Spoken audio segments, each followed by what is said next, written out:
Título: Filosofía para inconformes. Óscar de la Borbolla, 2010. Advertencia: algunas expresiones pueden herir la sensibilidad de algunas personas. Metafísica del dolor. Entre las muchas cosas que me impiden conformarme con este universo está la existencia del dolor. Nunca he logrado comprender cuál sea su sentido, para qué lo experimentan los animales, y para qué los hombres. Que el dolor exista es incompatible con la idea de un Dios creador colmado de bondad y, también, con la creencia atea de que el mundo está ahí sin ningún propósito. El dolor tiene una razón de ser tan evidente, existe para que suframos, que su presencia delata un plan malévolo, un propósito ruin. Este plan no puede adjudicarse a Dios, sin convertirlo en un ser perverso, ni a la naturaleza, porque en una versión estrictamente laica la naturaleza carece de propósitos. Metafísicamente, pues, me resulta incomprensible la razón de ser del dolor, y menos la entiendo cuando paso la vista por el mundo y descubro su obscena omnipresencia, porque no sufren unos y otros no, sino que todos sufren en algún momento y, a veces, casi en todo momento. ¿Por qué hay tanto dolor? Es, todavía, una pregunta más difícil de contestar, pues se formula cuando uno constata que en el manifiesto del mundo no solo se exhibe un plan maligno, sino un proyecto de saña encarnizada, de crueldad obtusa. Y da igual comprobarlo frente a un perro que escapa ensangrentado de las ruedas de un auto, que en la tristeza impotente de un niño que ha perdido a su madre. ¿Por qué el dolor? ¿Para qué el dolor? Sería tan fácil que la naturaleza nos hubiese dotado con un dispositivo que nos desconectara automáticamente en cuanto la intensidad de la sensación negativa llegara hasta cierto punto. Si el perro atropellado ya está condenado a morir, ¿para qué ese tormento? Si la ausencia de la madre es irreparable, ¿para qué cuenta el niño con esa lastimosa capacidad de sufrir? Se ha dicho que el dolor humaniza y es verdad, quienes han sufrido son generalmente más comprensivos, el dolor enseña la compasión, la tolerancia y el perdón. Pero también es cierto lo contrario, el dolor nos vuelve fieros, rencorosos, vengativos, inhumanos. Pero aun suponiendo que siempre nos hiciera mejores, hasta en ese caso no parece un recurso legítimo, yo, al menos, no lo emplearía ni con mi perro ni con mi hijo. Y, sin embargo, en este universo el dolor está ahí, detrás de todo, pues cualquier cosa puede llegar a dolernos, hasta el amor, y sobre todo el amor. Los seres humanos contamos con una insondable capacidad para experimentar dolor. A la percepción del dolor se le llama sufrimiento. La distinción no es ociosa, pues permite entender por qué, aunque todo puede llegar a provocarnos dolor, no todos lo sufrimos con intensidad idéntica. El fuego causa dolor, el hambre causa dolor, una herida causa dolor, pero la impresión de esos dolores no es la misma de persona en persona ni de ocasión en ocasión, puede ser la misma quemadura, pero sufrimos menos cuando es el resultado de una torpeza en la cocina que cuando nos la inflige un torturador, puede ser la misma herida, pero la sufrimos más en mitad del campo de batalla que en mitad del campo de golf, puede ser la misma hambre, pero taladra más el hambre de los días de miseria que el hambre autoimpuesta en una huelga de hambre por la dignidad. Y también conviene distinguir entre dolores físicos y dolores morales, y no porque unos se prendan de las terminales nerviosas y nos arrojen beatamente a los médicos o a los brujos, a los analgésicos, a los somníferos, al opio, a la morfina, y los otros, más bien, muerdan el alma y nos esclavicen al diván del psicoanálisis o al confesionario, sino porque según sea la jerarquía que establezcamos entre ellos, pertenecemos a un tipo peculiar de personas. Así, quienes temen por encima de todo al dolor físico están destinados a ser esclavos de los poderosos, y quienes temen más a los dolores morales están destinados a ser esclavos de sí mismos. Frente al dolor, unos son títeres del miedo y otros, marionetas de la culpa. El dolor y su correlato, el sufrimiento, hacen del ser humano un ser en el que no se puede confiar. Es posible que nuestro prójimo está demasiado partido, demasiado doblado, sería imprudente creer que sus actos son libremente adoptados. Los actos humanos verdaderamente importantes son la bastarda consecuencia de la coacción del dolor.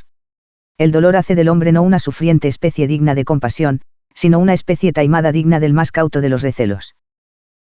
El ser humano a causa del dolor es lumpen ontológico, animal predispuesto a obedecer y a lanzarse contra lo que le ordenen, pues aunque la conciencia ciertamente permite que nos distanciemos del dolor al conceptuarlo, no por ello conseguimos sobreponernos al vergonzoso instinto de sumisión que nos hace lamer la mano que nos hiere. No somos exactamente como el animal, uno con el dolor, pero tampoco logramos reapoderarnos de nosotros mismos desprendiéndonos del dolor, lo traemos untado en el ser. Y es que, aun no siendo todos los dolores igualmente graves, como aquel a que se refería César Vallejo cuando decía que hay dolores, como del odio de Dios, nosotros nos encargamos de empatarlos.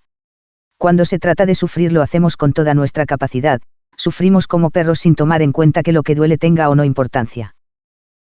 Solo los dolores ajenos nos parecen pequeños, y eso que, por las experiencias que cada cual posee, en estos casos, siquiera, uno podría ser solidario. De esta indiferencia, sin embargo, no somos responsables, pues, paradójicamente, el dolor no queda en la memoria. Recordamos sí que alguna vez nos dolió, que sufrimos, pero no somos capaces de reproducir el recuerdo del dolor como lo hacemos cuando se trata de recordar una dirección o un teléfono. El dolor no tiene memoria, y por esa razón no nos condolemos por el dolor ajeno, podemos sentir lástima, preocuparnos, pero no lo que se llama dolor, salvo que también sea nuestro dolor. En el mundo hay muchas cosas inexplicables, muchas cosas que dan al traste con el principio de razón suficiente. Entre todas ellas, quizá la más incomprensible sea el dolor, pues las otras, empezando por la muerte y terminando por el error, son males de los que, al menos de forma temporal, podemos desentendernos. El dolor es una grave falla del cosmos ante la que no podemos hacernos de la vista gorda, invade la conciencia, lo ocupa todo. La rebelión contra el dolor es una de las banderas de los inconformes. Monólogo de la muerte. Señoras y señores. No quiero que por ningún motivo se me malinterprete. Si he aceptado hablar en estas páginas, esto no significa que haya decidido adelantar la cita que tengo prevista con cada uno de ustedes, y tampoco, que las aclaraciones que enseguida haré deban tomarse como una prueba de deferencia que los hará merecedores de un trato especial a la hora de la hora. Desechen cualquier esperanza, no somos amigos. Estoy en estas hojas por curiosidad, vine aquí para mirarlos en una circunstancia distinta de aquellas en las que normalmente me les aparezco, estoy cansada de los rostros convulsionados por el dolor, de los cuerpos que temblequean por la enfermedad o los años, cansada de esas expresiones de pánico que afloran cuando se me siente llegar. Sí, como ya lo habrán comprendido, soy la muerte. Soy la muerte, esa que derriba el avión, la que atasca los pulmones al ahogado, la que revienta los sesos con el tiro de gracia, la que igual barre con los viejos secos de un asilo que arrasa con las tiernas esperanzas de una maternidad, la que nunca se va en blanco, la que separa a los amantes, dispersa las reuniones e introduce ese tufillo de carne descompuesta en los velatorios. Soy la incansable, quien troncha a miles de personas por minuto, quien mantiene ese rumor estereofónico procedente de todos los países del orbe, ese cacareo ronco que se escucha a todo lo largo, ancho y hondo de este inmenso corral planetario, donde solo rige mi ley. Mi arbitraria, soberana e inviolable ley insobornable del aquí te mueres, del aquí te quedas, del aquí no pasas, del aquí te acabas. ¿Quién de ustedes no me conoce? ¿Quién es todavía virgen frente a mí? ¿Quién no lleva en el alma mi mordisco? ¿Quién no ha perdido a alguien? ¿Verdad que a todos les he tajado el alma, que ya los he matado un poco, que de mí nadie puede decir que solo sabe de oídas? ¿Quién de ustedes no me odia? El imbécil que me cree su cómplice, el que piensa que trabajo para él quitando de su camino al contrincante, abreviando el dolor a su querido enfermo, poniendo a sus pies la sorpresa de una herencia, y hasta quienes me consideran bondadosa, pues imaginan que en el remotísimo futuro, cuando la vida se les vuelva pura indignidad insoportable, les haré un favor. Como ven, hay quienes agradecen mi trabajo, los dictadores y los filósofos, los asesinos y los pobres. ¿Qué harían los dictadores de esta América, zona de tan prósperos pantones, si no pudieran deshacerse de los inconformes? ¿En qué otro asunto encontrarían los filósofos tema para sus disertaciones y razón de ser para sus sentencias melancólicas? Sin mí, los pobres pobres, arrastrarían eternamente su miseria bajo las también eternas miradas de lástima. Y eso por no hablar de quienes maman directamente del chorro copioso de mis ubres, de los enterradores, de los médicos, de los dueños de las criptas, de los fabricantes de tumbas. Algunos me deben el pan que se llevan a la boca, algunos me dedican poemas y canciones, me dan las gracias, me guiñan el ojo y, a veces, hasta bravuconamente me provocan, pero cuando me sienten, cuando dejo de ser calaverita de azúcar, muñeca de papel periódico amasado con engrudo, y despliego mi rango metafísico. Quiero decir, cuando me les meto como un frío por las piernas o les toco el hombro, cuando con un golpe por adentro les paro el corazón, entonces todos tiemblan y es su propio temor lo que los mata, porque casi todos los seres humanos se mueren de susto. Claro está que se están muriendo de otra cosa, porque un auto los atropelló, o porque tienen carcomido el hígado a causa de una perra cirrosis, o porque tienen deshechos los pulmones y las flemas los están asfixiando, o simple y llanamente porque han perdido 3 litros de sangre por el agujero que una bala les abrió en el abdomen. Pero en el momento preciso, cuando escuchan detrás de ustedes mi jadeo y la boca les sabe a moneda de cobre, es el pavor lo que los mata. Yo solo tengo que empujar a los muy brutos más allá de la raya. Y es que en ese momento, de nada valen los desplantes ni las baladronadas, pues es la carne, la carne miserable de sus cuerpos, la pulpa, el tejido adiposo, el correoso pellejo, la que siente mi llegada, no es la razón, no es el cerebro con sus circunvoluciones filosóficas el que da la voz de alerta, es la piel seca y la húmeda mucosa, es el tejido muscular, el cutis y la carne de la boca. Todos advierten mi proximidad y por eso se arrugan, se les frunce el entrecejo, aprietan el estómago con toda el alma y, justamente, es ese temor lo que los mata. Por eso les pregunto, ¿qué célula de ustedes no me odia, qué intestino no se retuerce, qué dientes no castañetean, qué cuero cabelludo no se eriza cuando me siente? Si se revisara mi dieta, las estadísticas de mortandad, nadie con 2 dedos de frente me imaginaría flaca. Flacos los muertos, flacos los cadáveres con los que sacio mi apetito hasta dejarles pulidos los huesos, flacas las momias o los esqueletos, yo estoy abotagada, sonrosada y radiante, hinchada y redonda como este planeta. Y es que acerca de mí solo se levantan patrañas, mentiras estúpidas. Dicen, por ejemplo, que soy justiciera, que atraso con jóvenes y viejos, que igual visito chozas que palacios, que no hago distingos, que conmigo no cuentan los sobornos, que soy pura, intachable, inmaculada, que mi justicia es impecable, incorruptible y perfecta. Mentiras. ¿Cómo pueden estar tan ciegos? Ustedes creen de veras que es lo mismo morirse podrido de miseria, hundido en la soledad y la impotencia, dejando a los hijos en el desamparo, lastrados por las deudas y la anemia, que morir bien atendido, rodeado de lambiscones y enfermeras, oliendo a lavanda, narcotizado con potentes anestésicos y con la tranquilidad de haberla gozado, delegar a los deudos una jugosa herencia.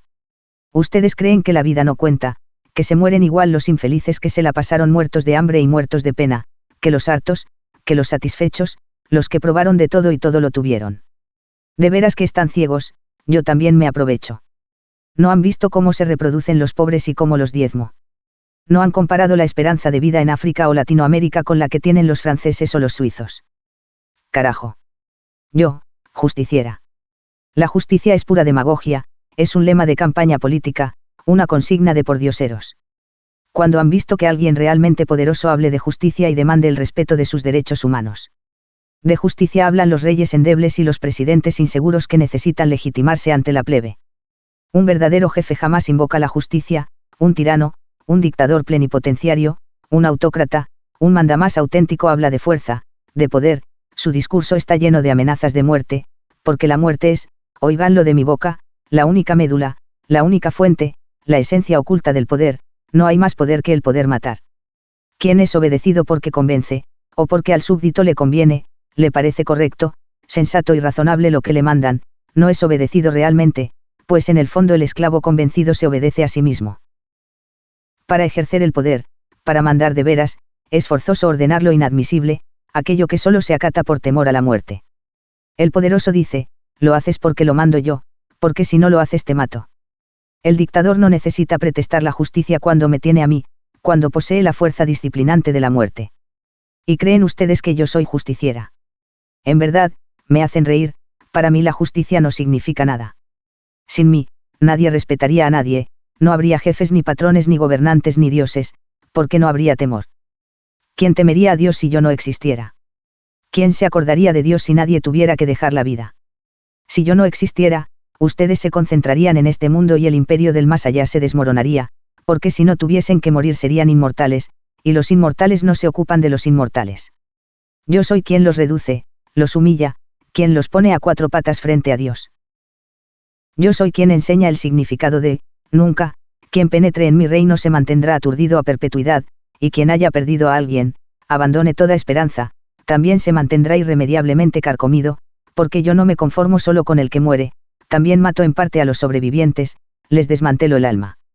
Así me anuncio, así me doy a conocer, así anticipo mi próxima visita.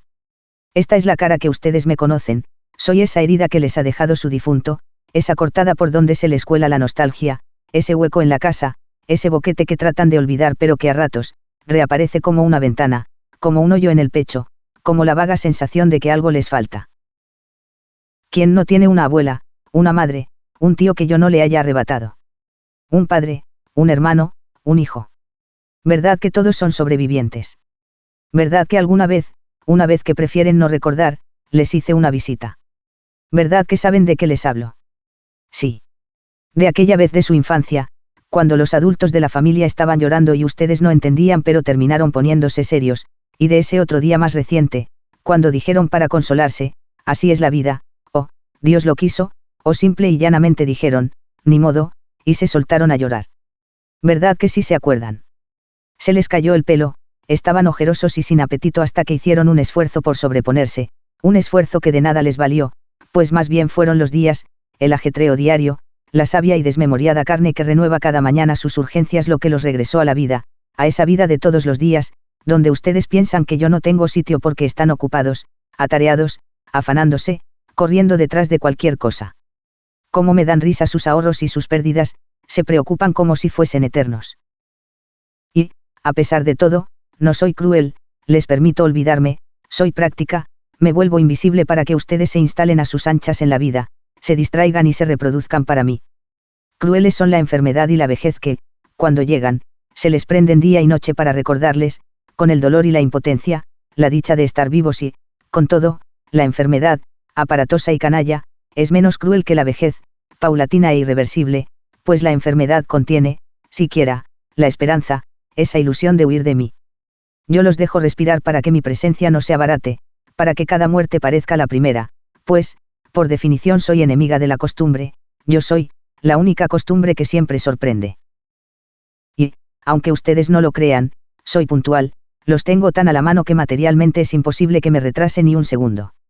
Ustedes son tan frágiles que no caben pretextos, estoy en todas partes, no necesitan ni buscarme, estoy en el fondo del agua y en los ojos de las serpientes, en el beso instantáneo de las ruedas sobre los rieles, en las puntas de las cuerdas, en los cables electrificados, delante de los trenes y hasta dentro de una bolsa de plástico.